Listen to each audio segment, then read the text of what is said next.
Deus em Cristo continue abençoando a nossa manhã. Livro do profeta Jonas. Já dava para avançar para outro livro, né? Ou então outro capítulo e outro versículo. Mas tem muita coisa legal aqui, ó. Livro do profeta Jonas. Dando continuidade à nossa reflexão.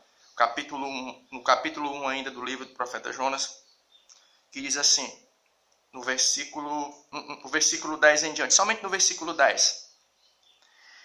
Livro do profeta Jonas, capítulo 1, verso 10, que diz assim: Então os homens se encheram de grande temor e lhe disseram: Por que fizeste tu isso?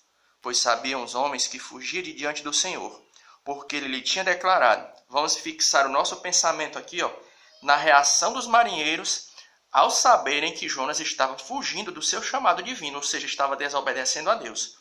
O versículo 10 do capítulo 1 do profeta Jonas. Vamos fixar aqui a nossa mente no versículo 10. Na reação dos marinheiros.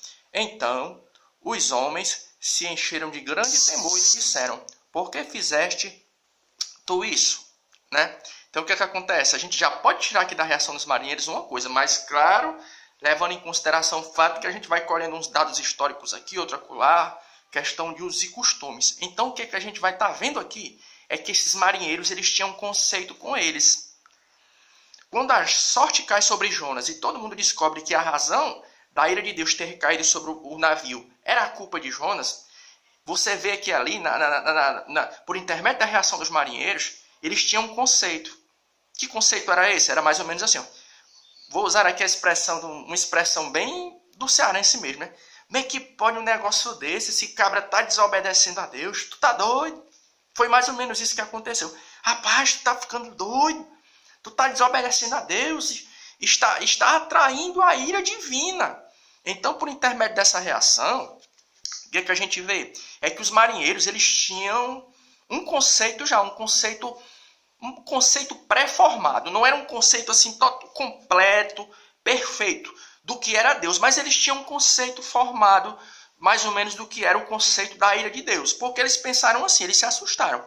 Tu tá desobedecendo a Deus, olha aí o que está acontecendo conosco. Então o que é que a gente vai estar vendo? Né? Vamos ver aqui um pensamento aqui, ó. Os marinheiros tinham um conceito ou uma ideia formada. Que ideia era essa? Era a ideia de que havia uma ou mais divindades e que a partir do momento que alguém pecava, a ira dessa divindade era despertada. Aí quando tu pega esses livros aqui, são muito interessantes, ó. Fator Melquisedeque, do Don Richardson. E outro livro também é muito legal, ó.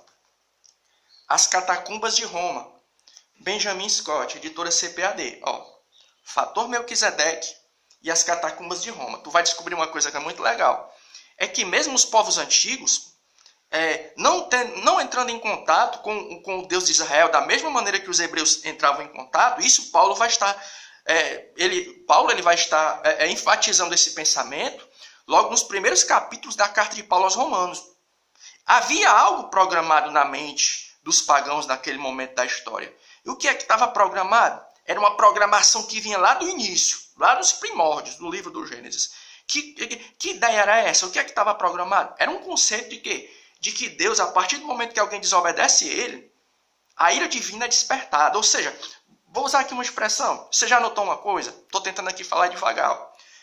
Você já notou uma coisa? Sempre que acontece algo de ruim com uma pessoa, a gente diz logo assim, ó, está sendo castigada, ó, Deus vai castigar. Você já notou isso aí? Né? Ou até mesmo a gente quando vê alguém passando por uma dificuldade, o que é que a gente diz, né?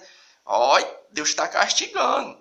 Isso é um conceito que o ser humano, no geral, ele tem. E de que maneira, principalmente as Catacumbas de Roma, de Benjamin Scott, eles vão estar enfatizando esse pensamento. É quando eles notavam que os antigos pagãos, quando eles notavam que a ira divina era despertada, eles tentavam aplacar essa ira.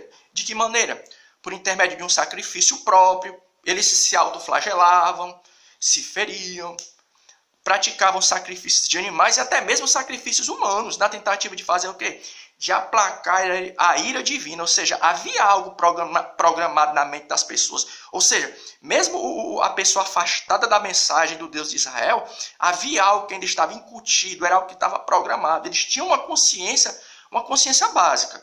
Não era algo completo, uma revelação completa, mas eles tinham uma parte da revelação divina que já vinha programada no ser humano desde os primórdios do livro do Gênesis. Aí o que é que alguns faziam? Alguns se autoflagelavam, alguns praticavam sacrifícios de animais, né? Alguns praticavam sacrifícios humanos na tentativa de fazer o quê? Na tentativa de aplacar a ira divina. Deus, ele está irado. Então vamos fazer alguma coisa para aplacar a ira do Deus vivo, do Deus ou das divindades. E a gente vai estar vendo isso aonde? O que tem a ver com esse texto que a gente leu? No verso 10 do capítulo 1 de Jonas. É que os marinheiros, eles tinham essa consciência. Quando eles tomaram consciência de que Jonas estava afastado da vontade divina, eles ficaram assustados. Como é que pode? Você cometeu uma falha, você pecou. É por isso que a ira divina recaiu sobre o nosso navio. Aí vamos agora para uma aplicação prática. A pessoa que não tem conhecimento da mensagem do Evangelho conhece a ira de Deus. Sabe que quando a gente peca, Deus, ele pode nos punir. Mas a pessoa que não tem conhecimento do Evangelho só conhece essa parte.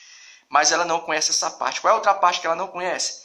É que Deus, além de se irar, ele também é o Deus de misericórdia. Ou seja, a pessoa afastada da mensagem do Evangelho só conhece a ira divina, mas não conhece a graça de Deus, o perdão do Senhor nosso Deus. E a Bíblia fala disso? Fala.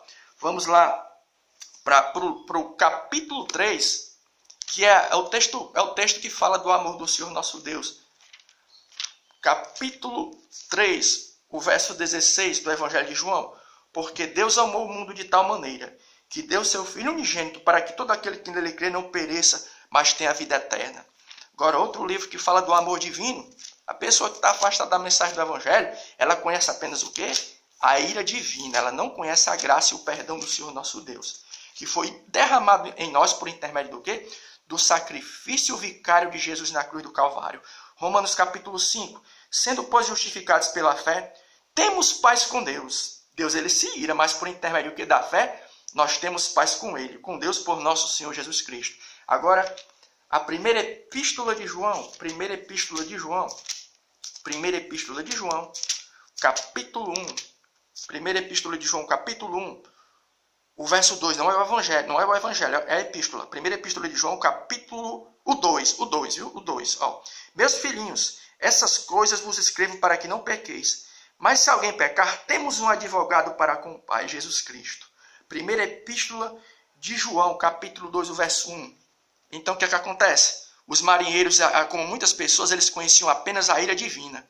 Mas eles não conheciam o perdão de Deus. Aí você me pergunta, e como é que a gente nessa manhã faz para alcançar esse perdão? Porque a ira divina a gente já conhece. A gente sabe que quando alguém comete uma falha, Deus castiga, como diz no popular. Mas nós queremos o quê? Ser alvo do perdão de Deus. Sabe o que você tem que fazer essa manhã? Se você ainda não fez, é claro. Receber Jesus como nosso o teu único e suficiente Salvador.